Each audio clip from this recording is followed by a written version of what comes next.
Bismillahirrahmanirrahim. Assalamualaikum warahmatullahi wabarakatuh.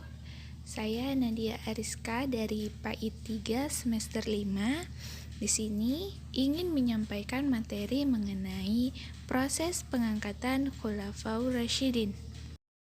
Proses pengangkatan khalifah yang pertama yaitu Abu Bakar Asy-Syiddiq.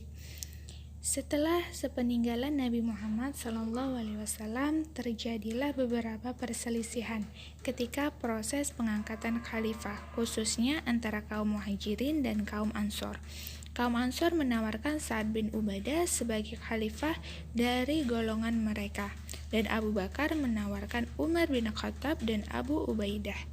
Abu Bakar menegaskan bahwa kaum Muhajirin telah diistimewakan oleh Allah, karena pada permulaan Islam mereka telah mengakui Muhammad sebagai nabi dan tetap bersamanya dalam situasi apapun, sehingga pantaslah khalifah muncul dari kaum Muhajirin. Namun Umar bin Khattab menolak usulan dari Abu Bakar. Umar mengatakan bahwa Abu Bakar yang pantas menjadi khalifah dari kaum Muhajirin. Setelah melalui musyawarah, disepakati bahwa Abu Bakar yang pantas menjadi khalifah. Dan setelah sepakat, Umar bin Khattab menjabat tangan Abu Bakar dan menyatakan baiatnya kepada Abu Bakar. Lalu diikuti oleh Sa'ad bin Ubaidah dan umat Islam seluruhnya.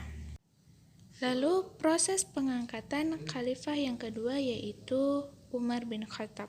Sebelum meninggal, Khalifah Abu Bakar bertanya kepada para sahabatnya tentang penunjukan Umar bin Khattab sebagai penggantinya.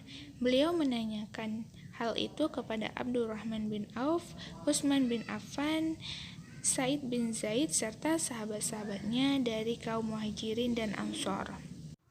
Ketika Abu Bakar sakit, beliau memanggil Utsman bin Affan untuk menulis wasiat yang berisi tentang penunjukan Umar bin Khattab sebagai penggantinya. Keputusan Abu Bakar tersebut diterima oleh umat Islam sehingga mereka secara beramai-ramai membaiat Umar sebagai khalifah. Dan yang ketiga yaitu proses pengangkatan Khalifah Utsman bin Affan. Ketika Umar sakit keras karena tertikam oleh budak Persia, beliau membentuk tim formatur, di mana tugas tim formatur ini memilih salah seorang di antara mereka sebagai penggantinya, dan Abdurrahman bin Auf dipercaya menjadi ketua tim formatur.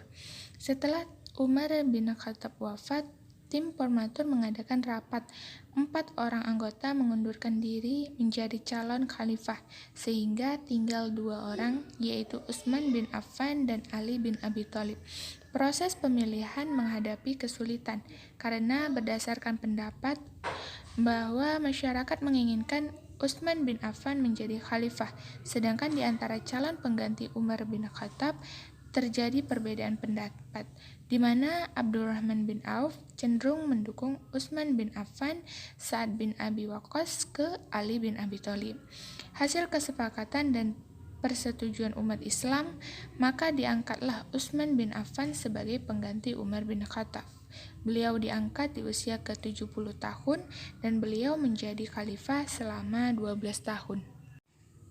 Dan proses pengangkatan khalifah yang terakhir yaitu Ali bin Abi Thalib.